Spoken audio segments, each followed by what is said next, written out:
Mtu anapiga machakula za machumvi kila siku. Kuna bwana nipigia mimi machakula unatia chumvi kwa vile na leni kwa vile. En fait, qu'est-ce qui se passe ici, monsieur? Wende kwenu. Nishakwambia hii machakula yako ya machumvi sipendi. Monsieur, qu'est-ce qui se passe ici? Kila siku unakuwa nipigia chakula ifa mangi kama natia kama sachet ya chumvi kana faka sijui. Oh, monsieur, ce comportement montre que tu es immature. Tu ne peux pas seulement avoir une fille parce qu'elle a préparé une nourriture salée, hein? En fait, pour bien vivre avec une femme, vous devez vivre avec des méthodes. Par exemple, les méthodes didactiques. Nous avons plusieurs méthodes, mais qui sont regroupées en 5. Et parmi ces 5 méthodes, nous avons la méthode qui est intuitive. La méthode intuitive était fondée par M. Amos Comenius.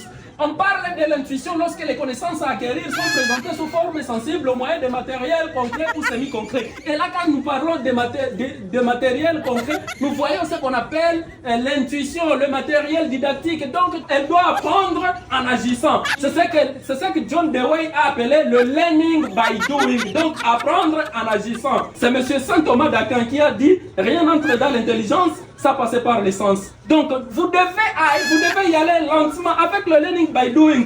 Vous la conduisez, vous la mettez à la cuisine, vous lui montrez « Ah, vous devez faire ceci, vous devez faire cela, vous devez faire... » C'est ça la méthode intuitive. Nous avons la deuxième méthode qui est la méthode inductive. On parle de l'induction lorsqu'il s'agit d'un raisonnement qui va du particulier au général. Donc, vous quittez de ce qui est facile à ce qui est difficile. De l'inconnu, du connu plutôt, à l'inconnu. Vous quittez donc du simple au complexe. Par exemple, vous commencez par des petites choses et puis vous montez jusqu'aux grandes choses. Hein? Vous comprenez cela? Nous avons la troisième méthode qui est la méthode déductive, qui est le contraire de l'induction. Donc la déduction, c'est un raisonnement donc, qui va du général au particulier, alors que l'induction quittait du particulier au général. Donc avec la déduction, vous allez quitter maintenant ce qui est difficile. Elle-même maintenant, sans votre aide, elle peut commencer à faire les affaires pour venir te montrer les résultats. Ça, c'est ce qu'on appelle la déduction. Nous avons maintenant la méthode qui est analytique.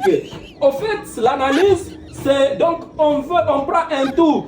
On constitue un tout à l'aide de ces parties. Vous prenez une partie, vous dites, ah, ici, là c'est quand vous voulez donner des orientations. Vous dites, ah, avec ceci, quand même, je trouve que tu as amélioré un peu. Mais ce qu'il y a, j'aimerais que tu améliores, que tu réduises encore une petite quantité. Si vous trouvez qu'elle n'a pas encore changé, vous dites, ah, mais il faut contempler quand même la dame. Vous voyez, ça c'est la méthode analytique. Vous quittez d'un tout à l'aide des parties. Vous dites, ah, aujourd'hui tu as bien fait, je crois bien que demain tu vas t'améliorer que ceci.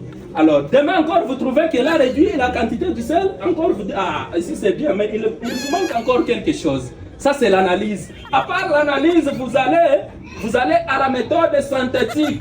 La méthode